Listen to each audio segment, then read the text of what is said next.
नमस्कार, आप देख रहे हैं 4 PM और मैं हूं आपके साथ निधि तिवारी। मोदी सरकार की हालत इन दिनों दिन ब दिन पतली होती जा रही है।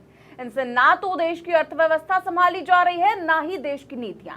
ट्रंप भी अपने दोस्त नरेंद्र मोदी को ठेंगा दिखा चुके हैं, तो वहीं इनके खुद के बैठे बिठाए धनखड़ जी ने भी पीएम मोदी से नमस्ते कर लिया है, जिसके बाद आनंद फानन में चुनाव आयोग ने 9 सितंबर को उपराष्ट्रपति के चुनाव कराने का ऐलान कर दिया है। ऐसे में विपक्ष को अब मोदी सरकार पर नकेल कसने का सुनहरा मौका मिल गया है। विपक्ष भले ही सदन के अंदर नंबर गेम में पीछे दिख रहा हो, लेकिन सरकार के खिलाफ मजबूत दावेदारी को लेकर रणनीति बनाने में जुट चुका है। यही वजह है कि इंडिया गठबंधन ऐसे कैंडिडेट पर दांव लगाना चाहता है जो सदन में सरकार को न सिर्फ मनमानी करने से रोके, बल्कि मोदी सरकार की एक एक हरकत पर बारीकी से नजर भी रखे। विपक्ष का प्लान है कि वो बीजेपी कैंडिडेट के मुकाबले एक मजबूत विकल्प पेश करे जो उनका मकसद पूरा कर सके।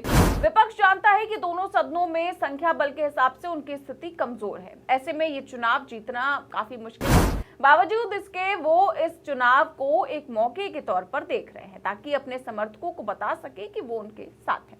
इनमें पिछड़े वर्ग, अल्पसंख्यक, किसान, बुद्धिजीवी और सामाजिक कार्यकर्ता शामिल है। लेकिन सबसे बड़ा सवाल ये है कि अगर विपक्ष बिहार या आंध्र प्रदेश से कोई उम्मीदवार उपराष्ट्रपति के लिए देता है तो नीतीश कुमार और चंद्रबाबू नायडू क्या करेंगे? अगर सच में ऐसा हुआ तो मोदी जी की दोनों बैसाखियां, यानी कि नीतीश कुमार और चंद्रबाबू नायडू, प्रधानमंत्री मोदी से बगावत कर सकते हैं। और अगर ऐसा होता है तो इस सरकार का काउंटडाउन शुरू हो जाएगा। एनडीटीवी ने खुद अपने पोर्टल में दावा किया है कि इंडिया गठबंधन के एक बड़े नेता उनसे बातचीत में बताया गया है कि विपक्ष इस बार ऐसे उम्मीदवार की तलाश कर रहा है जिससे कि उपराष्ट्रपति का चुनाव रोचक हो जाए। विपक्ष को लगता है कि इस बार का लोकसभा और राज्यसभा का गणित ऐसा है कि अगर कोई दमदार उम्मीदवार उपराष्ट्रपति के लिए उतारा जाए तो मुकाबला पिछली बार की तरह एक तरफा नहीं रहेगा। इस मानसून सत्र में अब तक दोनों सदनों की कार्रवाई ठीक ढंग से चल नहीं पाई है। दूसरी ओर उपराष्ट्रपति चुनाव की तारीखों का भी ऐलान हो चुका है। इस चुनाव में सत्ता पक्ष और विपक्ष दो हाथ की तैयारी में है।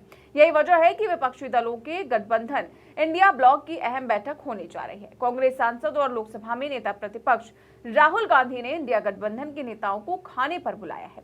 7 अगस्त को ये बैठक होगी और 8 अगस्त को इंडिया गठबंधन के नेता संसद से लेकर चुनाव आयोग तक मार्च भी करेंगे। इस बैठक के एजेंडे में उपराष्ट्रपति का चुनाव भी शामिल है। कांग्रेस साझा उम्मीदवार उतारकर विपक्षी एकता का संदेश देना चाहती है। साथ ही साथ विपक्षी दल एनडीए के सहयोगी पार्टियों को असमंजस में डालने की भी रणनीति पर काम कर रहे हैं।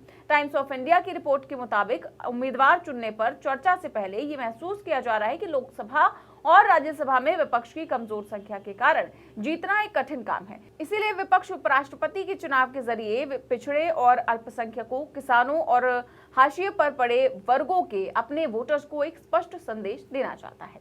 तो चुनाव बीजेपी के नेतृत्व वाले एनडीए के लिए वैसे तो आसान माना जा रहा है, क्योंकि उनके पास स्पष्ट बहुमत है और उपराष्ट्रपति बनाने का तो चुनाव ही इस ढंग से होता है कि जिसकी लाठी उसकी भैंस। और उपराष्ट्रपति का चुनाव संविधान के अनुच्छेद 66 के तहत होता है। लोकसभा और राज्यसभा के सांसद इस चुनाव में वोट करते हैं। मतदान गुप्त बैलेट प्रणाली के जरिए होता है। इसका संचालन निर्वाचन आयोग करता है। 2014 में बीजेपी के सत्ता में आने के बाद पहले उपराष्ट्रपति चुनाव में कांग्रेस और विपक्ष ने महात्मा गांधी के पोते गोपाल कृष्ण गांधी को उम्मीदवार बनाया था। 2017 में उनका मुकाबला बीजेपी के एम वेंकैया नायडू से था। हालांकि 2022 में जब विपक्ष में फूट पड़ गई तो उम्मीदवारों की कमी हो गई। कांग्रेस ने मार्गरेट अल्वा को बीजेपी उम्मीदवार जगदीप धनखड़ के खिलाफ मैदान में उतारा था। चुनाव में जहां धनखड़ को 528 वोट मिले थे तो वहीं अल्वा को 182 वोट मिले थे। लेकिन तब की बात अलग थी, जिसके चलते मोदी जी की जी हुजूरी करने वाले जगदीप धनखड़ को राष्ट्रपति की कुर्सी पर बैठा दिया गया था।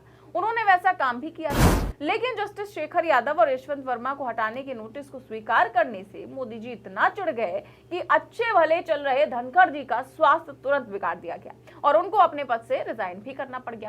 धनखड़ का कार्यकाल अभी 2 साल बाकी था, मगर जिस ढंग से उनकी विदाई हुई है, ऐसा माना जा रहा है कि बीजेपी इस बार अपने किसी खास नेता को उम्मीदवार बनाएगी जो राज्यसभा का संचालन ठीक से कर सके, उनके मन मुताबिक कर सके।